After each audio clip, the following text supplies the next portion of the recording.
Mark chapter 4. Again he began to teach beside the sea. Such a very large crowd gathered around him that he got into a boat on the sea and sat there, while the whole crowd was beside the sea on the land.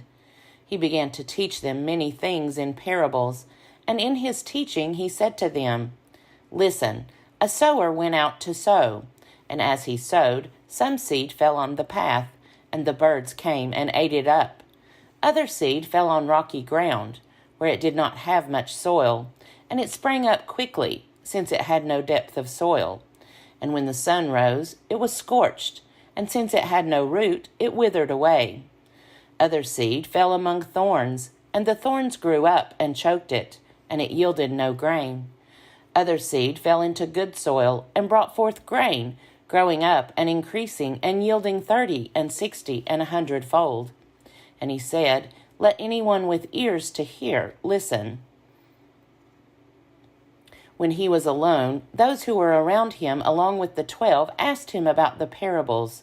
And he said to them, To you has been given the secret of the kingdom of God, but for those outside, everything comes in parables, in order that they may indeed look, but not perceive, and may indeed listen, but not understand, so that they may not turn again and be forgiven.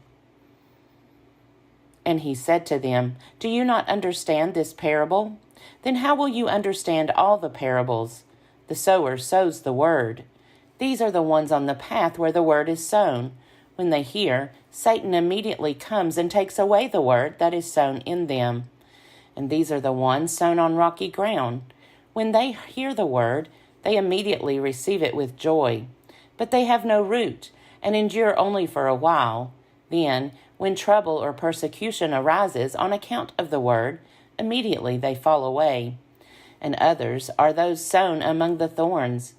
These are the ones who hear the word, but the cares of the world and the lure of wealth and the desire for other things come in and choke the word, and it yields nothing. And these are the ones sown on the good soil. They hear the word and accept it, and bear fruit, 30 and 60 and 100-fold. He said to them, Is a lamp brought in to be put under the bushel basket, or under the bed, and not on the lampstand? For there is nothing hidden, except to be disclosed, nor is anything secret, except to come to light. Let anyone with ears to hear listen. And he said to them, Pay attention to what you hear. The measure you give will be the measure you get, and still more will be given you.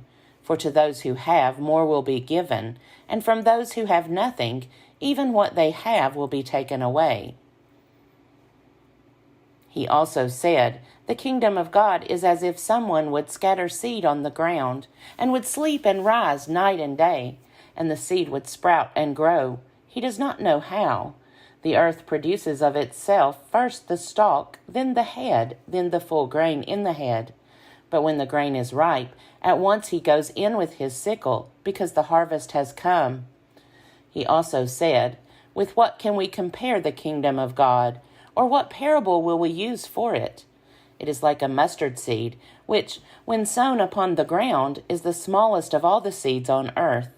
Yet when it is sown, it grows up and becomes the greatest of all shrubs, and puts forth large branches, so that the birds of the air can make nests in its shade. With many such parables he spoke the word to them, as they were able to hear it. He did not speak to them except in parables, but he explained everything in private to his disciples. On that day, when evening had come, he said to them, Let us go across to the other side. And leaving the crowd behind, they took him with them in the boat, just as he was. Other boats were with him. A great windstorm arose, and the waves beat into the boat, so that the boat was already being swamped. But he was in the stern, asleep on the cushion, and they woke him up and said to him, Teacher, do you not care that we are perishing? He woke up and rebuked the wind, and said to the sea, Peace, be still. Then the wind ceased, and there was a dead calm. He said to them, Why are you afraid? Have you still no faith? And they were filled with great awe, and said to one another, Who then is this? that even the wind and the sea obey him. Mark chapter 5. They came to the other side of the sea, to the country of the Gerasenes. And when he had stepped out of the boat, immediately a man out of the tombs with an unclean spirit met him. He lived among the tombs, and no one could restrain him any more, even with a chain, for he had often been restrained with shackles and chains, but the chains he wrenched apart, and the shackles he broke in pieces, and no one had the strength to subdue him. Night and day among the tombs, and on the mountains he was always howling and bruising himself with stones. When he saw Jesus from a distance, he ran and bowed down before him, and he shouted at the top of his voice, "What have you to do with me, Jesus, Son of the Most High God? I adjure you by God, do not torment me." For he had said to him, "Come out of the man, you unclean spirit." Then Jesus asked him, "What is your name?" He replied, "My name is Legion, for we are many." He begged him earnestly not to send them out of the country. Now there on the hillside a great herd of swine was feeding, and the unclean spirits begged him, "Send us into the swine, let us enter them." So he gave them permission, and the unclean spirits came out and entered the swine, and the herd, numbering about 2,000, rushed down the steep bank into the sea and were drowned in the sea. The swineherds ran off and told it in the city and in the country. Then people came to see what it was that had happened. They came to Jesus and saw the demoniac sitting there, clothed and in his right mind, the very man who had had the legion, and they were afraid. Those who had seen what had happened to the demoniac and to the swine reported it. Then they began to beg Jesus to leave their neighborhood. As he was getting into the boat, the man who had been possessed by demons begged him that he might be with him. But Jesus refused and said to him, "Go home to your friends and tell them how much the Lord has done for you and what mercy he has shown you." And he went away and began to proclaim in the Decapolis how much Jesus had done for him, and everyone was amazed. When Jesus had crossed again in the boat to the other side, a great crowd gathered around him, and he was by the sea. Then one of the leaders of the synagogue, named Jairus, came, and when he saw him, fell at his feet and begged him repeatedly, "My little daughter is at the point of death.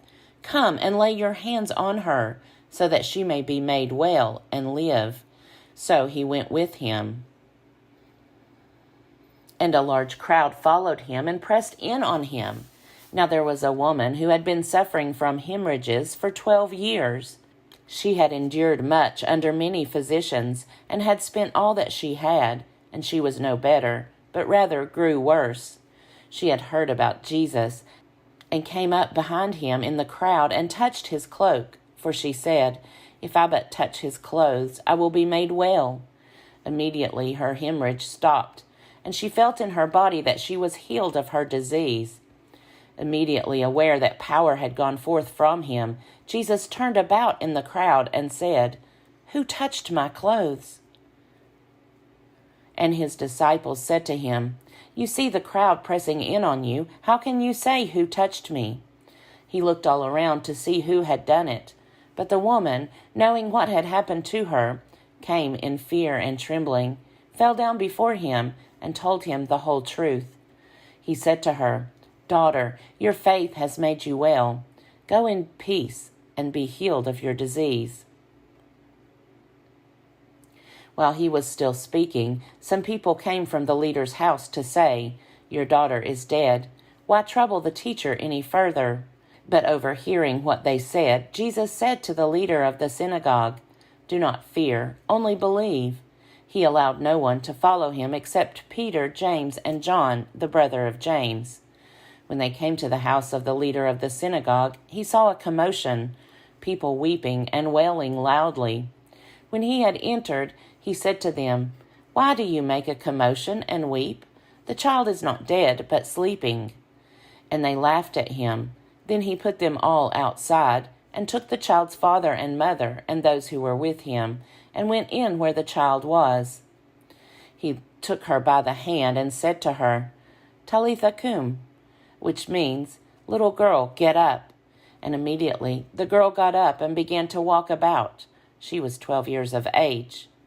At this they were overcome with amazement. He strictly ordered them that no one should know this, and told them to give her something to eat.